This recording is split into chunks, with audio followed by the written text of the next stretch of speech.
Hey, here's a question from Georgia. Georgia says, I'm 17 right now and going into my last year of high school, and it seems like everyone is losing so much weight. It's basically this unspoken rule that if you want to be popular or get anyone to like you, you have to be underweight. I watched many of my classmates go from being a healthy weight to being skin and bone. I followed this weight loss trend, but all it did was cause me to be bulimic. I couldn't even enjoy my underweight body because of how hungry I was. Last April, I began to follow my extreme hunger, and after a year and a half of purging every day, I gave in to all of my hunger cues, which cured the bulimia. Although I do feel more mentally free, the one thing the bulimia gave me was a thin body. My whole life, I was always a healthy weight, but I was always super selective with the clothes I wore because not everything would flatter me perfectly. For once, it was nice being able to walk into a store and to have the comfort of knowing I wouldn't look quote-unquote fat in anything. I'm also worried that with my school starting back up, seeing all my thin classmates would trigger something. I was wondering if you have any tips for not letting what others look like affect you and being confident in your own body at any size. It sucks feeling like I can't have both body confidence and food freedom at the same time. Well, you can have body confidence and food freedom at the same time, but it takes quite a bit of mental discipline. And I'm really glad that you're sort of understanding this at 17 because it's going to serve you for the rest of your life. You're absolutely right. It is messed up, the culture, in so many ways, and I don't even know where to start with that, honestly.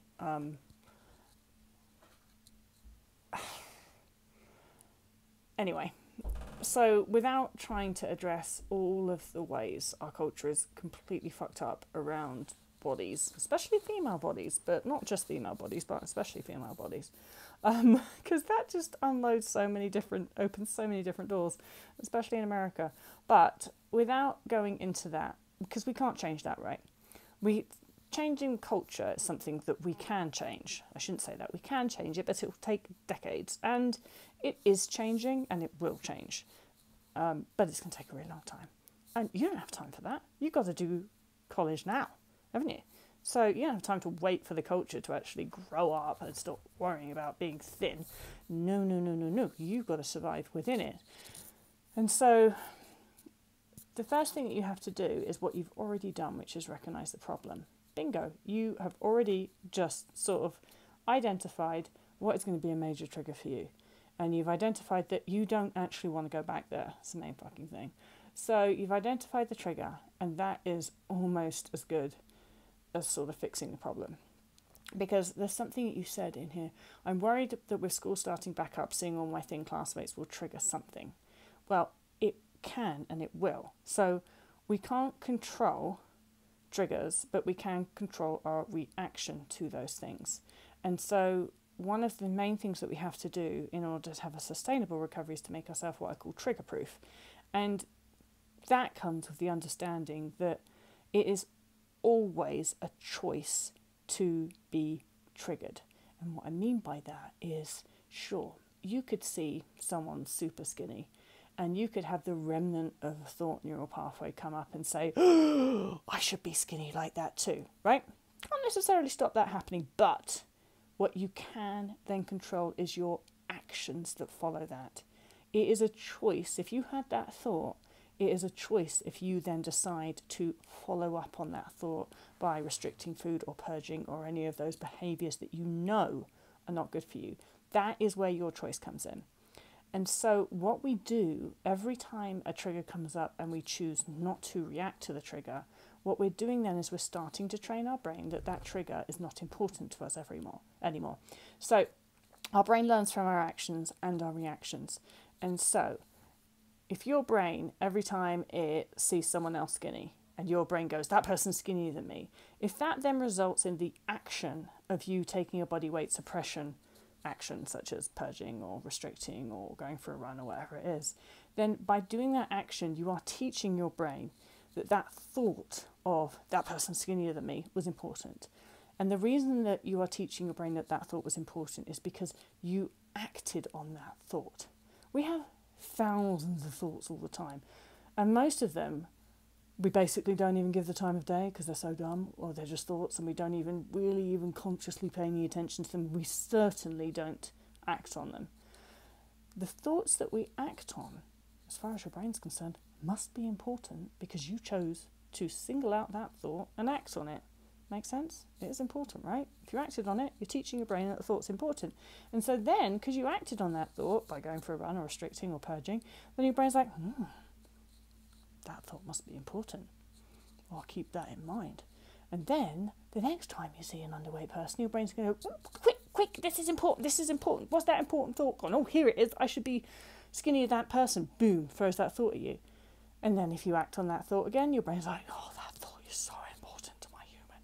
Just have to make sure I always put it out there because it's super important. Because your brain's just trying to be helpful. And then you see how it gets worse. However, if we want to train our brain not to do that, then what we have to do is not act as if that thought's important. So, you see a skinny person, and then your brain goes, oi, look, skinny person. And you go, thank you very much, brain. I'm not doing that anymore. That is so 1994. And then your brain will go like, okay. And then you don't act on it. You don't restrict, or you don't go for a run, or you don't purge. And your brain's like, maybe that's just not that important anymore. I don't know. I thought it was important. I thought it was being helpful, but whatever. And then the next day, when you see a skinny person, your brain's like, should we? And then you're like, no, brain, we're not doing that. And your brain's like, oh, all right, fine, all right, didn't say anything. And then the next time you see an underweight or skinny person, then your brain will be like, I'm not saying a thing. So that's how it works. If you don't act as if the thought is important to you by changing your actions, then your brain will get the message, because every single thing your brain does, it does because it's trying to be helpful. That's basically what it's designed to do, quite literally, is to be helpful.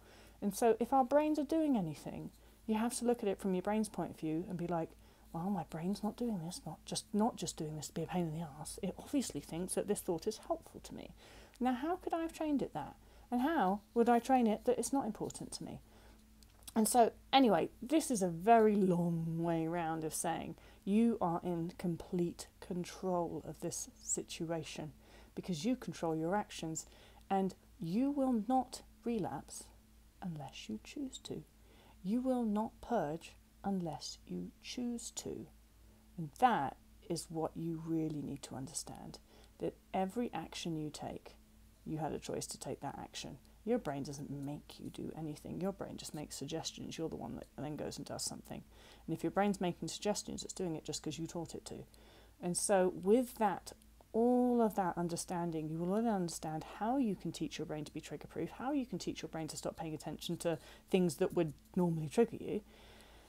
And with, most importantly, the understanding is you're not just going to spontaneously relapse. It is always a choice. And it's not a choice that you're going to make, is it? So with that, you can go to college with complete confidence. And this is actually how you train your brain to have body confidence, because that is a learned thing too. If you want to be body confident, you've got to start training your brain that that's what you want to do and that's how you want to feel. And it works, promise. All right, got to go, bye.